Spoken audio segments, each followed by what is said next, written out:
ठीक है, consumer behaviour. तो अभी इसमें है ना, बहुत रिलेटेबल टॉपिक है ये, ठीक है। टॉपिक का नाम ही है कंज्यूमर बिहेवियर, और कंज्यूमर की कैटेगरी में हर एक इंसान आता है, ठीक है। आप लोग जो क्लास कर रहे हैं वो लोग भी आते हैं, हम भी आते हैं, सारे लोग आते हैं, ठीक है। तो आप जब इसमें सारी चीजें पढ़ेंगे, इसमें कंज्यूमर बिहेवियर में फीचर्स पढ़ेंगे, थ्योरीज पढ़ेंगे अलग अलग, आप उसको पर्सनली उस चीज को रिलेट कर पाएंगे कि हाँ ये हम लोग ऐसा करते हैं, ऐसा मार्केट में होता है, ठीक है। तो इस पॉइंट ऑफ व्यू से भी ये टॉपिक काफी ज्यादा इंटरेस्टिंग है और रिलेटेबल है, ठीक है। ऐसा नहीं है कि आप आउट ऑफ द ब्लू कुछ पढ़ रहे हैं जो आपने कभी होते हुए देखा ही नहीं, सिर्फ बुक में पढ़ रहे हैं, ठीक है। बहुत सारी चीजें ऐसे होती हैं कि आप सिर्फ बुक में पढ़ रहे हैं, लेकिन आप सोचते हैं कि अच्छा इसको यूज कहाँ करते हैं, ऐसा कहाँ होता है। लेकिन ये सारी चीज जो भी आप पढ़ेंगे ना स्पेशली, वो आप देखेंगे, ठीक है। जैसे मैक्रो इकोनॉमिक्स में हम जो चीजें पढ़ते हैं ना, वो थोड़ी ऑब्वियसली वो भी बहुत इंटरेस्टिंग है, लेकिन उसको थोड़ा सोच के लगता है कि अच्छा ऐसा होता होगा। लेकिन माइक्रो इकोनॉमिक्स में जो आप पढ़ेंगे ना, वो एक इंडिविजुअल हाउस होल्ड, एक कंज्यूमर के पॉइंट ऑफ व्यू से जब आप पढ़ेंगे, तो वो काफी रिलेटेबल होगा, क्योंकि आप पर्सनली वो चीज एक्सपीरियंस करते हैं अपनी डे टू डे लाइफ में, ठीक है। तो अभी सबसे पहले नॉर्मल सी बात करेंगे, ह्यूमन वांट्स, ठीक है। ह्यूमन वांट, ठीक है, मतलब हम लोगों को क्या क्या चाहिए, ठीक है। और जो ह्यूमन वांट है उसका नेचर क्या है, ठीक है। जो भी डिजायर है, टेस्ट है, मोटिव है, ठीक है, उसको इकोनॉमिक्स में ह्यूमन वांट्स बोलते हैं, ठीक है।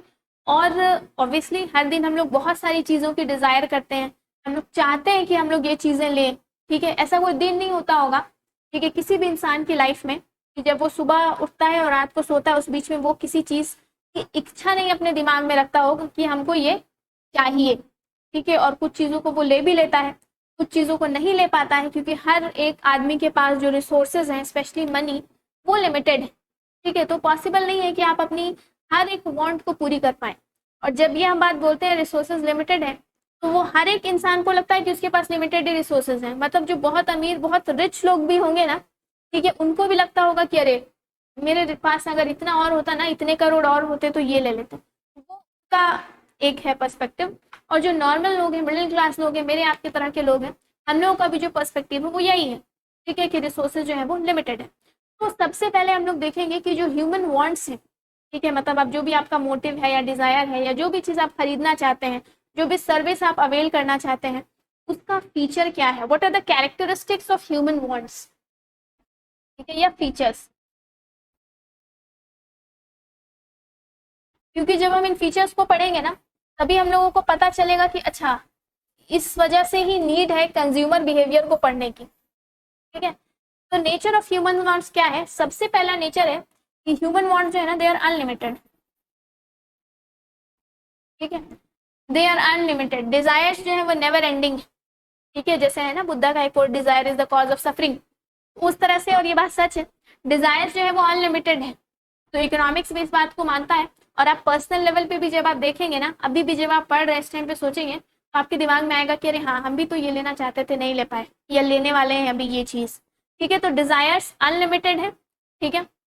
Next is every want is सेटिएबल,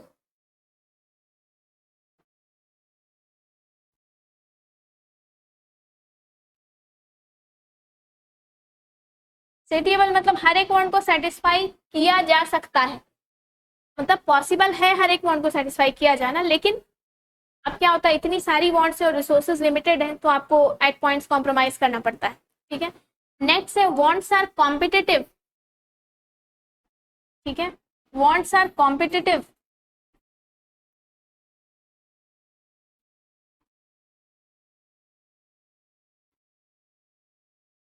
इतनी सारी वांट्स हैं पर्सनल लेवल पे भी कंज्यूमर की, कि वांट्स में ही आपस में कंपटीशन हो रहा है। कभी आप किसी एक चीज को प्रायोरिटी देते हो कि नहीं नहीं ये चीज ले लेते हैं इसको बाद में, कभी आपको लगता है कि नहीं ये चीज अभी ले लेते हैं इसको बाद में। तो वो जो वांट्स के बीच में भी जो है वो कंपटीशन चलते रहता है in terms of priority, consumer के पॉइंट ऑफ व्यू से, ठीक है। नेक्स्ट है वांट्स आर ऑल्टरनेटिव, ठीक है। ऑल्टरनेटिव मतलब जैसे हम बोले कि अगर ये नहीं तो ये नहीं तो ये, ठीक है। Wants vary with time, place, person, मतलब वांट्स जो है ना वो सब्जेक्टिव होती है। जैसे हम बोले ना, हर एक इंसान की जो वांट होगी, जो डिजायर होगी, उसकी जो विश लिस्ट होगी, वो बिल्कुल अलग होगी, ठीक है। कि अगर हम लोग जैसे इमेजिन करते हैं कि अरे जो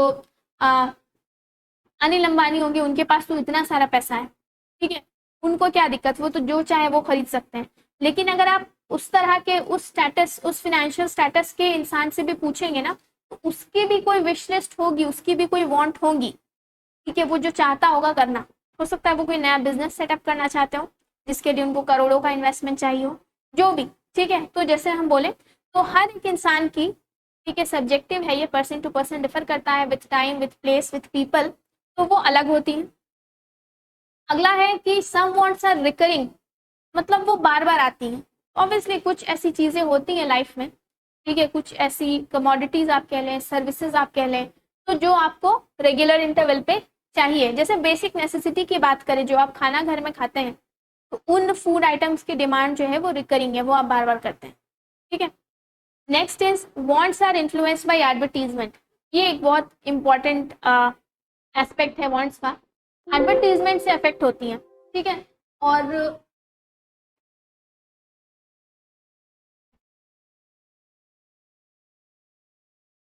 ओके, तो Supriya you have a doubt, and the doubt is किस टाइप का क्वेश्चन आएगा, ठीक है। तो सबसे पहले हम ये बता दें आपको, ऑब्वियसली एमसीक्यू क्वेश्चन होगा, लेकिन जब भी आप किसी भी एग्जाम के लिए पढ़ती हैं, सिर्फ इसकी बात हम नहीं कर रहे हैं, फ्यूचर में आप कोई भी जब कॉम्पिटेटिव एग्जाम के लिए पढ़ती है ना, तो पहला फोकस होगा, अपने पर्सनल एक्सपीरियंस से आपको बता रहे हैं, कि आप कभी भी ये मत करिए कि आप सिलेबस पढ़ने से पहले या टॉपिक पढ़ने से पहले इस चीज पे फोकस कभी मत करिए कि अभी प्रीवियस ईयर क्वेश्चन निकालते हैं और देखते हैं किस लेवल का आएगा। क्योंकि जब आप बिना पढ़े, बिना सिलेबस को पढ़े आप वो चीज करेंगी कि आप क्वेश्चन देखेंगी, आप डीमोटिवेट हो जाएंगी, ठीक है। और ये हम जैसे आपको बोल रहे हैं कि एक फ्रेंडली एडवाइस है, आपको पर्सनल एक्सपीरियंस से बता रहे हैं, ठीक है। तो अभी जैसे आज ये जो हम लोग टॉपिक पढ़ेंगे कंज्यूमर बिहेवियर, वो आप यहाँ पे क्लास में पढ़िए, समझिए, ठीक है। और जब आप ये चीज समझ लेती हैं, उसके बाद आप ऑनलाइन या कहीं पे निकालिए कि पीजीटी इकोनॉमिक्स में कंज्यूमर बिहेवियर से क्वेश्चन, ठीक है, फिर आप रिलेट करिए। अगर आप इस चीज को ध्यान से पढ़ती हैं, घर में जाके भी पढ़ती हैं, या जो नोट्स भी अभी हम लोग लिखेंगे वो करती हैं, और उसके बाद आप पढ़ेंगी ना, तो आप क्वेश्चन बना पाएंगी। तो क्वेश्चन जैसे हम बोले, बहुत टफ भी नहीं आता और बहुत ईजी भी नहीं आता है, लेकिन अगर if you stick to the syllabus, syllabus आप खत्म कर लेती हैं, क्लास में नोट्स ले लेती हैं, और भी बहुत सारे सोर्सेज हैं, अगर आपके पास और भी कोई बुक्स हैं वो रेफर करती हैं, आप एमसीक्यू क्वेश्चन को सॉल्व कर पाएंगी, ठीक है। तो जैसे हम बोले, हर एक एग्जाम में होता है डिफिकल्टी लेवल, कुछ क्वेश्चन बहुत ईजी होते हैं, कुछ एवरेज होते हैं, कुछ डिफिकल्ट होते हैं, लेकिन अगर आप फोकस करती हैं, सिलेबस सारा खत्म करती हैं, उसके बाद प्रीवियस ईयर पेपर सॉल्व करती हैं, तो वो काफ़ी ईजी आपके लिए हो जाएगा, ठीक है। आप अपने ऐप पे जो माइक है उसको भी अनम्यूट करके जो है वो वर्बली भी क्वेश्चन पूछ सकती हैं, या और कोई डाउट है अगर तो, ठीक है। और अगर क्लियर हो गया तो फिर हम लोग कंटिन्यू करेंगे। Kindly give a thumbs up in the message box, ठीक है, ताकि हम लोग क्लास को कंटिन्यू कर पाए। सुप्रिया।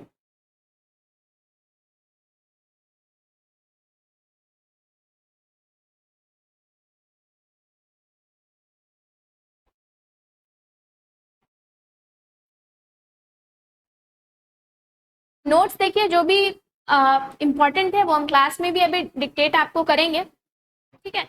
और अगर हमको लगेगा कि नहीं, ये जो है नोट्स वो मोर देन इनफ नहीं है, ठीक है, तो वो पीडीएफ फॉर्म में भी हम अवेलेबल आप लोगों को करवा देंगे, ठीक है। लेकिन वो रेडीमेड नोट्स जो है वो नहीं रहेगा, ठीक है, क्योंकि आपका सिलेबस इतना वेरी कर रहा है, मतलब अलग अलग जगह से है, तो हम अलग अलग बुक्स जो है वो रेफर करते हैं, और वो बुक्स से ही हम आपको जो है, जो भी बुक्स में अवेलेबल है नोट्स, उसको पीडीएफ में कन्वर्ट करके दे देंगे। वो कोई लिंक की तरह नहीं होगा, कोई रेडीमेड स्टफ नहीं होगा कि आप उसको पढ़ लीजिए, क्योंकि सिलेबस हम बताएं बहुत वैरिड है, तो हम खुद भी बहुत सारी बुक्स रेफर करते हैं, जो भी बेस्ट मटेरियल लगता है, ठीक है, तो वो हम आप लोगों को प्रोवाइड करेंगे।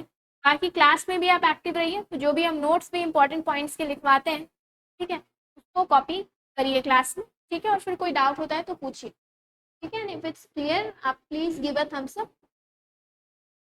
ओके, ठीक है, तो कंटिन्यू करेंगे हम लोग, ठीक है। तो जैसे हम बता रहे थे, wants are influenced by advertisement, बहुत इंपॉर्टेंट एस्पेक्ट है ये। और अभी डिजिटल मीडिया, सोशल मीडिया के आने के बाद तो ज़्यादातर जो वांट्स होती हैं, ठीक है, कभी कभी ऐसा होता है ना कि हम लोग ऑनलाइन यूट्यूब आप देख रहे हैं या कोई भी वीडियो देख रहे हो, उसमें बीच में कोई एडवर्टीजमेंट आ जाती है, वो किसी भी चीज़ की हो, मानिए कोई कॉस्मेटिक्स के लिए या इस तरह का कोई ब्रांड, उस पर आ जाता है कि इस ऐप पे अभी तो इतने % की छूट है, जस्ट फॉर एग्जाम्पल, आपको अभी उस चीज की जरूरत नहीं है, आपको वो सामान नहीं चाहिए था, लेकिन क्योंकि वो ad I as a consumer आपके दिमाग में है, अच्छा अभी इतने परसेंट कम में मिल रहा है, आप ले लेते हैं। ठीक है, बहुत बार तो ऐसा होता है कि आप ऑनलाइन इतनी सारी चीज ले लेते हैं, फिर बाद में रियलाइज होता है कि इसका तो कोई यूज ही नहीं था। क्यों? क्योंकि आप एडवर्टीजमेंट से हम लोगों की वांट्स इफेक्ट होती है। तो पहले तो जो मीडियम था वो सिर्फ टीवी था, उससे पहले टीवी भी नहीं थी, प्रिंट मीडिया था, मैगजीन्स थी, न्यूज़पेपर्स थे, और वो भी उतना रीच नहीं था, मतलब लोग उतने जब पढ़े लिखे, लिटरेसी लेवल नहीं है तो न्यूज़पेपर और मैगजीन कौन पढ़ेगा। ठीक है, तो वो होर्डिंग्स वगैरह लगती थी, और पैम्फलेट्स जो है वो चिपके हुए होते थे जगह जगह पे। लेकिन धीरे धीरे जैसे रीच बढ़ी, ठीक है, मीडिया की, प्रिंट मीडिया, डिजिटल मीडिया, फिर टीवी, और अभी तो सबके हाथ में फ़ोन है, सोशल मीडिया है, इसके वजह से अब जो वांट्स है ना, they are very much affected by advertisement. तो एडवर्टीजमेंट से भी हम लोगों की वांट्स बहुत ज़्यादा अफेक्ट होती है, ये भी एक फीचर है। अगला फीचर है वांट्स का, wants become habits and customs. Obviously, ठीक है, शुरू में कोई चीज़ डिज़ायर होती है, फिर जब आपके पास ऑब्वियसली पैसे हैं, परचेजिंग पावर है, तो आप उस चीज़ को खरीदते हैं। ठीक है, और अगर जब आपको वो चीज़ अच्छी लगती है, आप बार बार उसको रिपीट करते हैं, फिर कहीं ना कहीं वो चीज़ आपकी आदत बन जाती है, कस्टम बन जाता है। ठीक है, जैसे एक सिंपल छोटा सा एग्जाम्पल बताते हैं, ग्रीन टी। ठीक है, ग्रीन टी ऐसा है कि अभी अगर आप 10 साल, 12 साल, 15 साल भी पहले जाएंगे, तो इंडिया में शायद कुछ लोगों को पता हो, शायद कुछ लोगों को, हम बोल रहे हैं कि ऐसा कुछ होता है ग्रीन टी का कॉन्सेप्ट। ठीक है, ऐसा कुछ होता है ग्रीन टी का कॉन्सेप्ट, उसको पीने से ऐसा होता है, क्योंकि हेल्थ से रिलेटेड जो भी कॉन्शियसनेस आई है, ठीक है, कंज्यूमर पॉइंट ऑफ व्यू से इंडियन इकोनॉमी में, वो अभी पिछले 10 साल, 15 साल में ही आई है, कि लोग हेल्थ कॉन्शियस हो गए हैं। ठीक है, कि ये ऐसे शुगर फ्री होना चाहिए, या ये एयर फ्राइड होना चाहिए, या ग्रीन टी पीने से ऐसा होगा, या जो है रिफाइंड शुगर नहीं, ये ऐसा। तो इसलिए जो प्रोडक्ट्स भी हैं इस तरह के हेल्थ से रिलेटेड, उनका मार्केट जो बूस्ट हुआ है वो इसी एक ड्यूरेशन में हुआ है। तो हम इसमें छोटा सा एग्जांपल आपको बताते हैं, ग्रीन टी। ठीक है, अभी आप ग्रीन टी के एडवर्टीजमेंट बहुत देखेंगे टीवी पे। ठीक है, बड़े बड़े जो सेलिब्रिटीज़ हैं वो एंडोर्स करते हैं ग्रीन टी के ब्रांड्स को। ठीक है, यूट्यूब पे भी बहुत सारे आप वीडियोस देखेंगे कि अरे ये फ़ायदा, ये फ़ायदा, ये फ़ायदा। तो मानिए उन सारी चीज़ों से आप इन्फ्लुएंस होके you start having green tea. ठीक है, और जब आप वो चीज़ लेने लगते हैं, पहले तो आप जैसे हम बोले कि एडवर्टाइजमेंट से इन्फ्लुएंस होकर उस प्रोडक्ट को परचेज करते हैं, लेकिन धीरे धीरे अगर आपको भी पर्सनल लेवल पे उससे कुछ बेनिफिट लगता है, तो वो आपकी हैबिट बन जाती है। ठीक है, तो हो सकता है फिर ऐसा एक टाइम आ जाए कि आप बाकी जो बेवरेज है वो छोड़ के आप सिर्फ ग्रीन टी पी रहे हैं। ठीक है, या लोग ब्लैक कॉफ़ी पीते हैं, या जो भी इस तरह की। तो इससे लिखा हुआ है वांट्स का एक इम्पॉर्टेंट फीचर ये भी है कि वांट्स जो हैं वो कुछ wants, they become habits and then they become customs. तो ये भी होता है। तो ये हो गया नेचर ऑफ ह्यूमन वांट्स। ठीक है, अभी हम देखेंगे कि क्लासिफिकेशन ऑफ वांट्स। ठीक है, ह्यूमन वांट्स को कितने कैटेगरी में हम क्लासिफाई कर सकते हैं।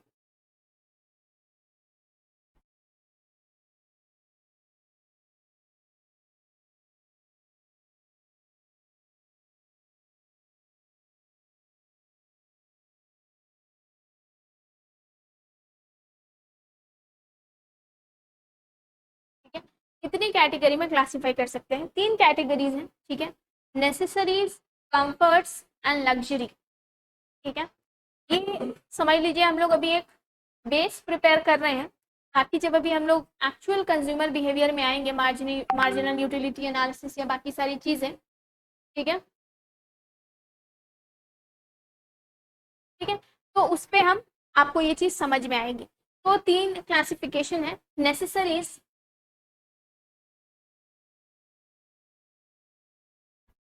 कंफर्ट्स और लग्जरीज। ठीक है, नेसेसरीज है, कंफर्ट्स है और लग्जरीज है। तो ज़्यादातर अभी आप भी रिलेट कर पाएंगे जब ये तीनों हम लोग पढ़ेंगे, कि आप जितनी भी चीज़ें डिमांड करते हैं या खरीदते हैं या डिज़ायर करते हैं कि हम लेंगे, वांट, तो वो या तो नेसेसरी यानी कि नेसेसिटी की कैटेगरी में आएंगी, या वो कंफर्ट्स की कैटेगरी में आएगी, या वो लग्जरी की कैटेगरी में आएगी। ठीक है, तो नेसेसिटीज वो होती है ना जो जिंदा रहने के लिए आपको चाहिए। ठीक है, मतलब man can not do well without necessities, आप जिंदा नहीं रह सकते उसके बिना। ठीक है, और जिंदा रहने के लिए या आपको काम करने के लिए वो सारी चीज़ें चाहिए। ठीक है, तो इसको नेसेसिटीज बोलते हैं। जैसे बोले बेसिक जो आप खाना खाते हैं वो आपकी नेसेसिटी है। ठीक है, अगर आप बीमार हैं तो दवाई आपकी नेसेसिटी है।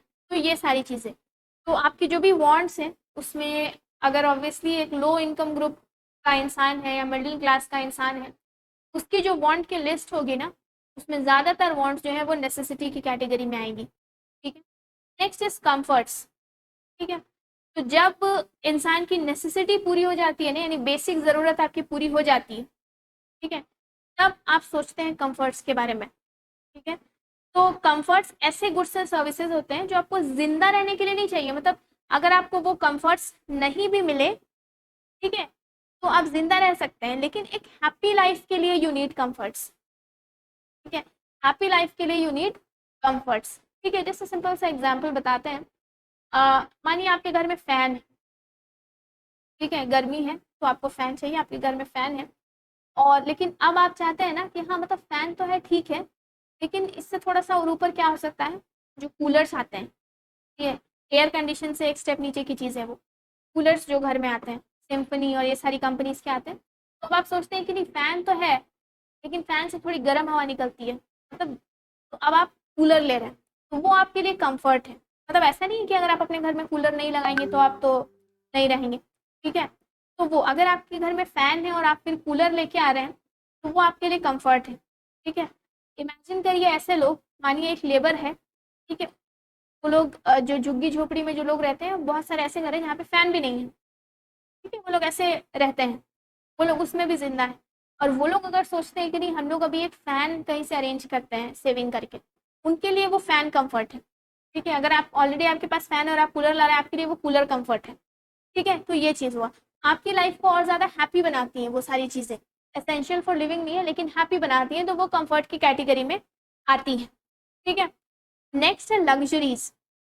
तो ऐसी वॉन्ट्स जो काफ़ी एक्सपेंसिव हैं और सुपरफ्लुअस हैं और लिविंग के लिए तो बिल्कुल भी तो ज़रूरी नहीं है।